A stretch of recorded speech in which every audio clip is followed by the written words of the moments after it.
अस्सलाम वालेकुम जी। तो दोस्तों, मैं हूं गुलाम अब्बास और हाज़िर हूं अपने MQL की ट्रेनिंग की वीडियो नंबर 10 के साथ। तो सबसे पहले हम जो है देखेंगे, कल हमने एक चीज़ नोट की थी। जो दो चीज़ें मैंने आपको बताई थी आज मैं करवाऊँगा, उनमें से दोनों चीज़ें इंशाल्लाह आज कोशिश करते हैं कवर करें। ये एक वही अपना प्रोग्राम है जिसको हम शुरू से कंटिन्यू रखे आ रहे हैं अभी तक। अच्छा, इसके अंदर जो है आपने एक चीज़ नोट की होगी कि हम जो भी ये चलाते हैं तो ये की एक इनपुट सेक्शन आता है। मीन के उस ये को चलाने के लिए मिसाल के तौर पे एक ये बना हुआ है, ठीक है ना। ये वाला ये जो है, जब हम इसको रन करते हैं, चलाते हैं किसी भी अपने सिस्टम के अंदर, तो क्या हमें शो होता है। थोड़ा सा हम इसका तजर्बा कर लेते हैं, मैं आपको अभी दिखा देता हूँ। ये हमने इसको उठाया, ये को इधर लगाया, यस किया, तो आपने देखा कि ये हमें इनपुट सेक्शन आ जाता है। मीन के हम ये की कैलिब्रेशन इस जगह से करते हैं। इनपुट में क्या होता है, लॉट साइज़ अपनी मर्ज़ी से आप सेट कर सकते हैं, टेक प्रॉफिट मर्ज़ी से रख सकते हैं, लॉट मल्टीप्लायर रेशो रख सकते हैं, मैक्सिमम अलाउड लॉट्स जो होती हैं वो रख सकते हैं। उसके बाद जो है बहुत सारी चीज़ें और होती हैं, जैसे स्लीपेज है, ट्रेड का स्टार्टिंग टाइम क्या होना चाहिए, मतलब टाइम फिल्टर यहाँ सेट कर सकते हैं, ट्रेलिंग स्टॉप यहाँ सेट कर सकते हैं, मार्टिंगल की वैल्यूज सेट कर सकते हैं। मीन इस तरीके से मुख्तलिफ चीज़ें जो हैं वो यहाँ से हम कंट्रोल कर सकते हैं। इस कंट्रोल सिस्टम को हम कहते हैं इनपुट। तो इनपुट जो है आप कैसे डिफ़ाइन करोगे, तो मैं आज जो है एक तो इनपुट डिफ़ाइन करना सिखाऊंगा अपने ये के अंदर। सबसे पहले हम अपने ये के अंदर आ जाते हैं, दोबारा वहीं से ये हमारा टेस्ट ये पड़ा हुआ है। इनपुट डिफ़ाइन करने के लिए आपको जो है हेडर सेक्शन, ये वाला सेक्शन जो है शुरू में, जहाँ पे मैंने आपको बताया था शुरू में पहले, तो इसके अंदर एक कोड वर्ड है जिसको हम कहते हैं इनपुट। आपका वो ये यहाँ से लिए कि यहाँ तक आप कहेंगे कि ये तो वेरिएबल डिक्लेरेशन है और इसके अंदर हमने इसको कोई वैल्यू असाइन की हुई है, ठीक है ना। लेकिन इसी के आगे आप इनपुट लगा दें तो ये मेन्यू बन जाता है, तो आपका जो है इनपुट सेक्शन बन जाता है। मिसाल के तौर पे इनपुट में हम मज़ीद भी चीज़ें लिख सकते हैं। इनपुट, जैसे ही हमने ये इनपुट लिखा तो नीचे ये आ गया। हम इंटीजर के अलावा जो है कोई और वेरिएबल भी डिफ़ाइन कर सकते हैं। मिसाल के तौर पे जैसे ये डबल है, double is equal to, sorry, double के बाद आप अपना वेरिएबल का कोई भी नाम दे दें। हमने बी रखा है, B is equal to 1.5।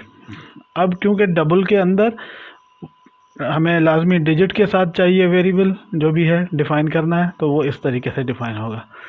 Same इसी तरीके से अगर सपोज़ करें कि हम कोई भी वेरिएबल बूलियन टाइप का डिफ़ाइन करते हैं, तो हम जो है इनपुट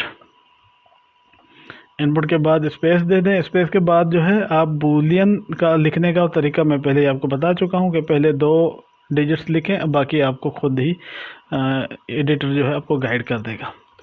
सपोज करें कि ये सी का साथ हमने इसको असाइन किया, C is equal to, boolean variable की हमेशा 2 ही किस्में होती हैं, एक ट्रू हमने लिखा आ गया, ठीक है, यहाँ पे हमने इसको एंटर कर दिया। हमने 3 मेन्यू जो है वो डिफ़ाइन कर दी हैं इस तरीके से। थोड़ा सा हम इनको अलाइनमेंट कर देते हैं ताकि इजी रहे हमारे समझने के अंदर। अच्छा, अगर इस प्रोग्राम को मैं सपोज़ करें कि कंपाइल कर लूँ, ठीक है, कंपाइल कर लिया। अब ये जो 3 मेन्यूज़ हैं इनको हम देखना चाह रहे हैं कि हमारे वाकई इनपुट सेक्शन में आए हैं, तो चलते हैं इधर और अपना इसको अपना लोड करवाते हैं। ये टेस्ट ये है, इसको मैंने इधर लोड करवा दिया, तो यहाँ से मैंने इसको यहाँ पे देखा, यहाँ पे आ गया इनपुट, ये वाला सेक्शन। अच्छा, इनपुट सेक्शन के अंदर देखें हमारे जो वेरिएबल्स हैं वो यहाँ पे लिखे हुए हैं, ABC 1, उसकी वैल्यू जो है वो यहाँ से आप चेंज भी कर सकते हैं, 2 5 जो भी रखें इस तरीके से चेंज कर सकते हैं। बी के अंदर डबल वैल्यू थी तो यहाँ पे 1.5 आ रहा है। अगर आप इसको सिर्फ 1 भी रखेंगे तो ये आज खुद उसके सामने 0.0 लगा देगा, जो कि इसका डिफ़ॉल्ट सेटअप है। और जो सी के साथ हमने बूलियन वेरिएबल डिफ़ाइन किया हुआ है, ये इस तरीके से उसकी 2 चीज़ें आ जाती हैं। जब डबल क्लिक करते हैं तो यहाँ पे ट्रू एंड फॉल्स 2 वैल्यू हैं। अगर आप चलते हुए इसको फॉल्स करना चाहते हैं तो आप फॉल्स करके इसके ऑन द स्पॉट जो है रन करते हुए आप इसकी वैल्यू चेंज कर सकते हैं।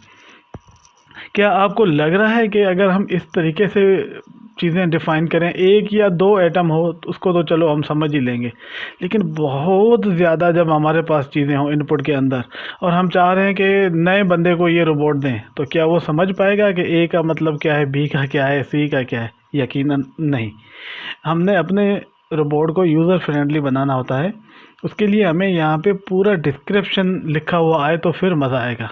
तो चलें वो भी कर लेते हैं, बड़ा सिंपल है। आप दोबारा वापस हम अपने प्रोग्राम में आते हैं। यहाँ पे जो है ना, आपने एक सिंपल क्या करना है, कमेंट्स। पहले हम इसकी चीज़ को समझ चुके हैं कि what is the comment, mean के आप डबल में लगा के इसको कमेंट कर सकते हैं। सपोज़ करें कि हम इसको जो है सिंपली मैं इनपुट ए को जो है वो रख रहा हूँ number of no slippage. Suppose करें कि इसका हमने रखा है कि सिली पेज।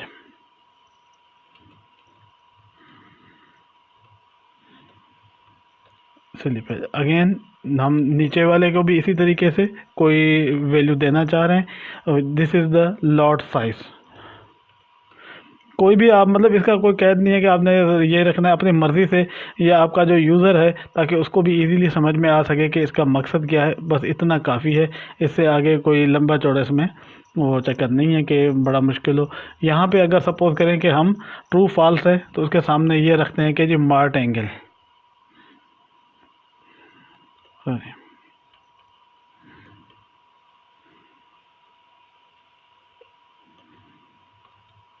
ये रख लिया हमने मार्ट एंगल। अच्छा, अब अगर स्लीपेज वैल्यू हमने लिख दिया लॉट साइज के बाद नीचे जो है हमने लिख दिया कि mart angle on comma of, ताकि इजीली और भी क्लियर हो जाए हमें समझने में। हमने इसको कंपाइल किया, नो एरर। अब आए वापस अपना इसको देखें कि अगर हम इस ये को लोड करते हैं तो क्या हमें रिज़ल्ट में कोई फ़र्क आता है। जी जनाब, ये हमने ये लोड किया है। अब देखें कि यहाँ पे बड़ा क्लियर होके आ रहा है कि slippage value is equal to 1, lot size 1.5, XYZ जो भी आप देना चाहें वो ज़रूरी नहीं, mart angle on off true. अब देखें कितना वजाहत के साथ ये चीज़ हमारे पास आ गई है। जब भी मेन्यू बनाते हैं किसी भी रोबोट की तो उसके अंदर सेक्शन वाइज हम बनाते हैं ताकि हमें ये आसानी रहे।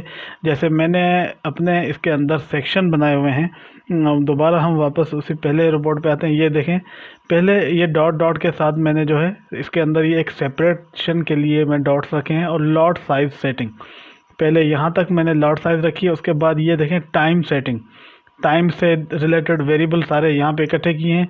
ट्रेल सेटिंग मीन के ट्रेलिंग स्टॉप की सेटिंग मैंने यहाँ रखी है, मार्ट एंगल की सेटिंग यहाँ रखी है, RSI फिर आगे जो है जितने भी वेरिएबल अपना इंडिकेटर्स हैं उनकी मैंने सेटिंग अलग रखी है। RSI की, मैकडी की, आगे न्यूज़ फिल्टर है, या बहुत सारी और चीज़ें जो भी हैं, ताकि सेक्शन वाइज हों तो और भी देखने में आसान रहते हैं।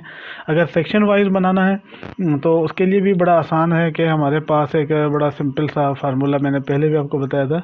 वो ये है कि यहाँ पे आ जाए, ये यहाँ पे देखें इनपुट के साथ ये हमने डिफ़ाइन कर दिया एक लॉट साइज के साथ स्ट्रिंग वेरिएबल। यहाँ पे स्ट्रिंग वेरिएबल क्या होता है हम पहले पढ़ चुके हैं। आगे लॉट साइज लिख के उसको डॉट लगा के इस शेप के साथ कर दें ताकि वो आपका शेप एज इट वहाँ पे प्रिंट हो जाएगा। इसका मतलब कोई फंक्शन नहीं है, सिर्फ आपको स्क्रीन पे दिखाने के लिए यूज़ होता है। वापस आ जाते हैं अपने ये की तरफ। जी, तो यहाँ पे देखें कि हमारे ये जो है मैंने, क्योंकि मैं सिर्फ इनपुट, एक और भी है इसके अंदर, मैं अब इनपुट की जगह पे अगर मैं एक्सटर्नल रखूँ तो भी ये चल सकता है, कोई फ़र्क नहीं है इन दोनों के अंदर। EXT के साथ ये आ गया एक्सटर्न।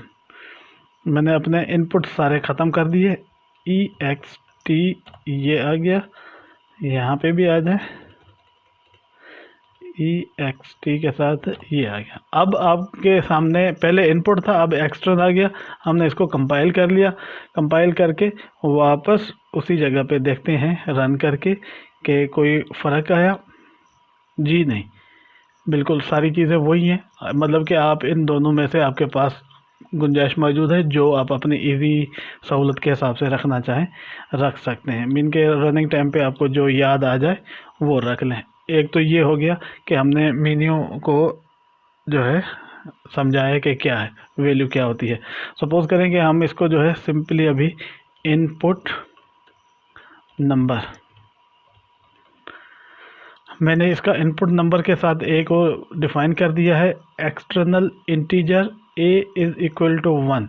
यहाँ पे सेमी कॉलन तक ये इसकी जो है पूरी आ गई। इसके बाद ये कमेंट है जी। आगे चलते हैं। दूसरा आज का जो मैंने टॉपिक आपको बताया था वो था हमारा केस। केस एक तरीके का स्ट्रक्चर है। इसको लिखने के लिए जो है हम सिंपली एक कोड वर्ड है इसका स्विच। स्विच के बाद पहले तो मैं बेहतर समझता हूँ कि आपको केस का बता दूँ कि है क्या, इसके अंदर होता क्या है, फिर इसको हम पूरा लिखेंगे, इसको फिर चला के देखते हैं कि क्या। अच्छा, अगर आपके पास मल्टीपल चॉइसेस हों, मीन के 5, 6, 10, 12 हज़ार तक भी चले जाएं, कोई मसला नहीं, तो आपको अगर चॉइस की जाए कि आप इनमें से कोई एक चीज़ चॉइस करें, अब जब एक चीज़ को चॉइस करेंगे तो फिर उसके मुताबिक अगला फंक्शन आपको परफॉर्म करना पड़ेगा। तो आप किसी एक चीज़ को चॉइस करना है। अब मल्टीपल चॉइसेस हैं, एक से बहुत ज़्यादा हैं। हम किसी भी जगह पे जाके 5वें नंबर को पिक करते हैं। अब 5वें नंबर को जब पिक करते हैं तो 5वें नंबर पे जो भी एक्शन है वो परफॉर्म हो जाएगा। अब यही कंडीशन आप कहेंगे सर इफ़ के साथ भी हमने पढ़ी थी तो ऐसे ही होता है, लेकिन आप एक चीज़ नोट करें कि इफ़ के अंदर 2 कंडीशन थी। पहली कंडीशन अगर ट्रू होती है तो दूसरी मतलब फॉल्स होगी, दूसरी कंडीशन अगर फॉल्स होती है तो पहली ट्रू होगी। मीन कि इफ़ के अंदर 2 कंडीशन बयान होती हैं। अगर आप एक से ज़्यादा कंडीशन बयान करना चाहें तो उसके लिए बड़ा मतलब कॉम्प्लेक्स स्ट्रक्चर बनेगा और वो इतना मतलब रोबस्ट भी नहीं होगा और कंप्यूटर को रीड करने में भी काफ़ी दुश्वारी हो सकती है और प्रोग्राम के अंदर राइटिंग टाइम पे एरर्स बहुत आते हैं, क्योंकि वो आपको उसका डेटा स्ट्रक्चर जो है वो आपको समझ में नहीं आएगा। बार बार आप उलझते रहेंगे कि ये कौन से 2 सेक्शन हैं ट्रू फॉल्स के, फिर अगले 2 सेक्शन कौन से हैं, फिर अगले 2 सेक्शन कौन से हैं, या फिर अगर सेपरेट सिंगल इफ़ के साथ भी डिफ़ाइन करें तो भी काफ़ी लंबा चौड़ा ये सिस्टम बन जाता है। उसकी जगह पे सॉफ्टवेयर के अंदर जो है MQL4 की जो लैंग्वेज है उसके अंदर एक सहूलत दी गई है, आप इसको स्विच के ज़रिए डिफ़ाइन कर सकते हैं। स्विच ए द एक्सप्रेशन भी हो सकता है, वेरिएबल भी हो सकता है और स्टैटिक वेरिएबल भी हो सकता है। मीन के इसकी जगह पे आप कोई फिक्स चीज़ जो भी है यहाँ पे रखेंगे। और ये ए वेरिएबल इज़ कहाँ से आया, मैंने ऊपर डिफ़ाइन किया हुआ है, एक्सटर्नल इनपुट के साथ ए होगा। हम जो भी ए की वैल्यू देंगे वो नीचे जाके एग्जीक्यूट होगी। अब ए की वैल्यू अपनी मर्ज़ी से कुछ भी हम दे सकते हैं। इन केस इसको जब ए को हम डिफ़ाइन करने के बाद स्विच ए के बाद नीचे आएंगे, ये वाली ब्रैकेट जो है हमारी प्रोग्राम की बॉडी को डिफ़ाइन करती है। इसके बाद इसको जो है लिखने का तरीका ये है कि केस 1 मीन के अगर केस इज़ इक्वल टू 1 हो जाए, अगर ऊपर चॉइस सिंगल 1 हो तो क्या करो, केस 1 कोलन की साइन आएगी तो नीचे जो ये बॉडी है इसको रन कर दो। अलर्ट वही फंक्शन है जो हम पहले पढ़ चुके हैं ताकि हमें पता चले कि कौन सा सेक्शन जो है इस वक्त एक्टिव हुआ है। Alert case number 1 past, case 2। अच्छा, इसके नीचे हमने ये देखें ब्रेक लिखा हुआ है। ब्रेक का मकसद है कि अब ये काम पूरा हो चुका, ब्रेक करके तुम वापस जाओ, मीन के दोबारा जो है एग्जीक्यूट करो शुरू से जहाँ से प्रोग्राम का कंट्रोल तुम्हें मिला है। केस नंबर 2, अगर सपोज करें कि पहला केस बराबर नहीं निकला तो क्या दूसरा केस मैच कर रहा है। इन केस अगर दूसरा केस मैच कर रहा है तो ये वाली चीज़ जो है इसको प्रिंट करो। अगर नहीं ये मैच कर रहा तो अगले केस पे जाओ, अगले केस पे जाएगा 3 पे, नहीं मैच किया केस नंबर 4 पे जाओ, केस नंबर 4 भी मैच नहीं कर गया केस नंबर 5 पे जाओ, वो भी नहीं मैच कर रहा 6ठे पे चले जाओ, 6 नंबर केस भी मैच नहीं कर रहा तो इन केस अगर कोई ऐसी वैल्यू है जो इनमें से कोई भी एक वैल्यू मैच कर जाती है तो वो कंडीशन ओके हो जाएगी। उसके बाद कंट्रोल ब्रेक के हाथ में आ जाएगा, ब्रेक इसको वापस वहीं पे लेके जाएगा जहाँ से ये इसको कंट्रोल आया था। आखिर में जब ये कुछ भी मैच नहीं हुआ तो फिर एक वैल्यू है डिफ़ॉल्ट। हम डिफ़ॉल्ट लिख के नीचे लिखेंगे कि इनमें से कोई भी कंडीशन मैच नहीं हुई। अगेन ब्रेक करके कंट्रोल वापस सिस्टम को दे देंगे कि तुम आगे परफॉर्म करो। अब इस पूरे स्ट्रक्चर ख़त्म होने के बाद यहाँ पे ब्रैकेट बंद करके इस प्रोग्राम को एंड कर देंगे। एंड करने के बाद हम जो है बड़ा सिंपल इसको जो है कंपाइल करते हैं। कंपाइल किया, नो एरर, ठीक है ना। नो एरर के बाद हम जाते हैं इसको कि चला के देखें कि वाकई इसकी जो है परफॉर्म रिज़ल्ट यही आती है। तो जी बिल्कुल ऐसे ही है। अब हम आते हैं इसको ले आए टेस्ट को। टेस्ट के अंदर हमने इसको देखें, इस वक्त जो है 1 लिखा हुआ है। 1 की जगह पे मैं अगर 2 लिख के इसको ओके करता हूँ तो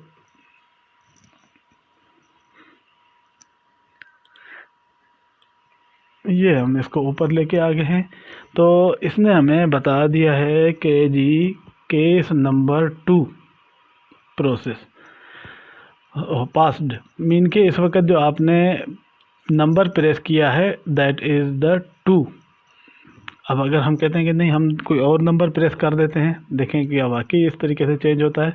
हम इसकी जगह पे सपोज करें कि 4 को प्रेस किया, हमने ओके कर दिया। तो अब जो है जैसे ही अगला टिक आएगा, टिक के बाद जो है हमें ये नंबर 4 को एक्टिव करके बताएगा कि जी आपने 4 नंबर को प्रेस किया है। अच्छा, जब भी रोबोट चलाएं तो ये अलाउ लाइव ट्रेडिंग इसको ज़रूर क्लिक कर दिया करें ताकि ये उसी वक्त ही आपका रन हो जाए। अच्छा, ये देखें केस नंबर 4 पास्ड, क्योंकि मैंने 4 को प्रेस किया था तो इसने मुझे उसी का ही बताया। सपोज़ करें कि मैं दोबारा इनपुट के अंदर आता हूँ, मैंने इसको कहा कि नहीं मैं वैल्यू अभी अपनी रख रहा हूँ 6,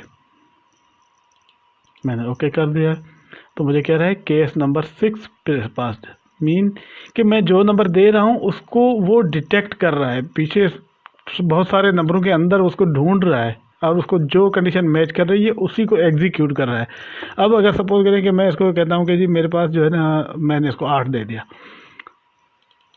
ये 8 हमने वैल्यू दे दी है जो कि उन केस में से किसी को भी मैच नहीं करती आए। तो आगे हमें ये बताएगा कि इन केस अगर इस तरीके से हमने 8 दिया है तो उसकी वैल्यू क्या आनी चाहिए। जैसे ही देखें टिक की वैल्यू चेंज हुई तो उसने बोला कि नॉट 1 2 3 4 5 6, ये इनमें से कोई नहीं है, मीन के कोई अदर वैल्यू है। ये मतलब कि डिफ़ॉल्ट वैल्यू जो है उसको इसने जाके एक्टिव किया कि जितने भी ऊपर केस डिफ़ाइन किए हुए हैं उनमें से ये वैल्यू नहीं है, कोई अलग चीज़ है। चलें जी, अब आते हैं वापस हम अपने प्रोग्राम की तरफ और देखते हैं कि केस के अंदर जो है क्या क्या हो सकता है। सपोज़ करें कि आप कोई ऐसी चीज़ डिफ़ाइन करना चाह रहे हैं जिसमें मल्टीपल इनपुट्स हैं। तो जब मल्टीपल इनपुट्स होती हैं तो उसको लिखने का एक बड़ा सिंपल सा ये वाला तरीका है कि आप इस तरीके से इसको सेट कर सकते हैं कि जी मतलब केस के साथ डेफिनेशन दे के केस हमें बड़ा शॉर्ट जो है ना मल्टीपल चॉइसेस के अंदर बड़ी शॉर्ट तरीके से कंट्रोल देता है। इफ़ थोड़ा सा उलझा देता है हमें। इफ़ का मैं आपको बताऊं, मैं अपना एक अगर एक्सपीरियंस बताऊं तो अगर जब भी किसी भी प्रोग्राम के अंदर मुझे 2 से ज़्यादा चीज़ें अगर डिफ़ाइन करनी हो तो मैं हमेशा केस के साथ डिफ़ाइन करता हूं। और केस बड़ा इजी उस चीज़ को समझने में हेल्प करता है। जो भी केस मैच होता है उसके अंदर यहाँ पे आप बॉडी डिफ़ाइन कर दें, वो एक्टिव हो जाएगी और वो उसी सीरीज़ के साथ अपना काम कंप्लीट कर लेगी। तो सिंपली केस के बाद कल हमने एक और चीज़ भी देखी थी जिसका मैं आज चाह रहा था कि आपको डिटेल के साथ बताऊं। That is the for loop. एक तो हमने कर लिया था और मेरे ख्याल में एक कंडीशन थी आई थिंक वाइल। हाँ, तो अभी हम जो है थोड़ा सा देखेंगे कि वाइल जो है वो किस तरीके से ऑपरेट होता है। जी, तो हम वाइल लूप को देखेंगे। वाइल भी सेम उसी तरीके से लूप ही कहलाता है। इसका थोड़ा सा तरीका चेंज है कि इसके नीचे देखें, ये एक मैंने वाइल का एक छोटा सा प्रोग्राम बना रखा था। इसको अगर हम देखते हैं तो फॉर में 3 हिस्से थे, ठीक है। वाइल के अंदर सिर्फ बज़ाहिर हमें एक ही हिस्सा यहाँ पे नज़र आ रहा है। उसके बाद उसका बॉडी शुरू हो जाती है। बॉडी के अंदर सिर्फ एक चीज़ जो है ए प्लस प्लस, मीन के अपने स्टेप वाइज हम अपनी मर्ज़ी से इसको बढ़ा रहे हैं। यहाँ पे जो हमारा ट्रांजैक्शन एरिया है वो इसके दरमियान में ही आ जाता है। मिसाल मैंने देखा है, देखें while A is less than 5, जब तक ए जो है ए की वैल्यू 5 से कम रहे, मीन 5 से कम रहे, एक का मकसद है कि 4, क्योंकि एक की कम ही रहेगी तो 4 होंगे वैल्यू इसकी। तो 4 तक जो है इसको चलाओ, क्योंकि एक ही वैल्यू स्टार्टिंग हमने जो रखनी होती है वहाँ से वो आगे चलाएगा। सपोज करें कि एक ही वैल्यू हमने 2 रखी है, तो 2 3 4 मतलब 3 दफ़ा वैल्यू चल के रिपीट होके रुक जाएगी। इस तरीके से हम वाइल के साथ यहाँ पे लिख के नीचे अपनी एक्सप्रेशन लिखेंगे, उसके बाद उसको प्लस प्लस करके चला देंगे। ये एक बड़ा सिंपल सा टाइप का फार्मूला है इसका, कि वो पहले काम हो जाएगा, उसके बाद इसकी नीचे काउंटिंग होगी, फिर अगले पोर्शन पे चला जाएगा। इस तरीके से रिपीटेशन ये चलती रहेगी। और फॉर के अंदर आपने देखा है कि पहले जो है काउंटिंग हो जाती है, उसके अंदर ये प्लस प्लस का आइटम आ जाता है, उसके बाद नीचे बॉडी चलती है, और जब तक जो है वो कंडीशन ट्रू रहेगी वो बार बार अपनी एक्सप्रेशन को दोहराता रहेगा। जबकि ये पहले एक्सप्रेशन कंप्लीट करके फिर उसके अंदर ऐड करेगा और देखेगा अगर कंप्लीट हो गया है तो वहीं पे स्टॉप कर दो। अगर हम इसको देखते हैं कि सपोज करें कि हमारी ए की जो वैल्यू है, यहाँ पे मैं इसकी ए की वैल्यू 2 कर देता हूँ।